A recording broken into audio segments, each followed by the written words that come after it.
Let's move on, and the Catholic Church is launching a campaign against gay marriage. In Victoria alone, it plans to send out 80,000 letters to parishioners arguing that any move to legalise same-sex marriage would undermine family life. Bishop Christopher Prowse is the Catholic Bishop for Sale and he joins us on the phone now. Good morning, thanks for your time. Why is the Catholic Church taking on such a campaign? Well, Karina, our Catholic members have been asking us bishops for a more clarified opinion about the matter before Federal Parliament in the forthcoming months, and we've made a statement for the true meaning of marriage and hoping that our Catholics might be able to raise their voices and protect marriage as we have traditionally known it. But Julia Gillard and the government have said that they're not moving to legalise same-sex marriage, so why take this action? Well, it's just a matter of informing our people.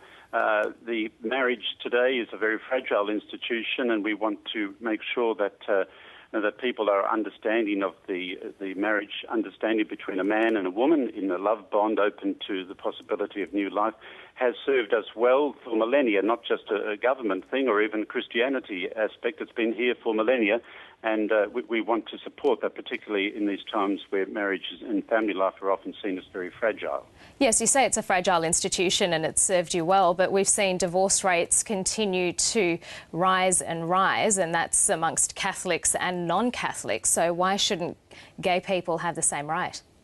Well, no, because it's fragile, it's a good opportunity for us bishops to give a more fulsome teaching about what we believe in and the beauty of marriage and the beauty of family life in these fragile times, as I've mentioned. It gives us a real opportunity to encourage couples and to really support family life at the moment when it's a matter of public discussion. Have you made a submission to the Senate inquiry, or has the Catholic Church made a submission?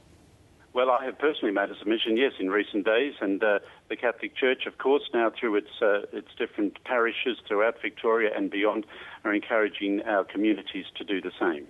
Do you think you'll have that parishioners do support this? We've seen the former New South Wales Premier, Christina Keneally, who's also made a submission. She's a devout Catholic and also in support of gay marriage. Well, I mean, we Catholics believe that legislation can assist with governing the institution of marriage, but it can't redefine marriage. It's beyond their brief. That's the point that we're making in our pastoral letter released this morning.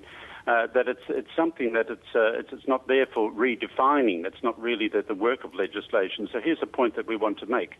I think it's a very important point. We've seen the Catholic Church struggle with its own issues over the years. Surely if the Catholic Church were to be more liberal, particularly on this issue, you might actually be able to encourage people back to the church and build your congregations. Well, I mean, we Catholics have never been known to sort of put the finger in the air to sort of see where the wind is blowing. We're basing our opinion here on marriage on our teaching, but as I mentioned, it goes back millennia before Christianity.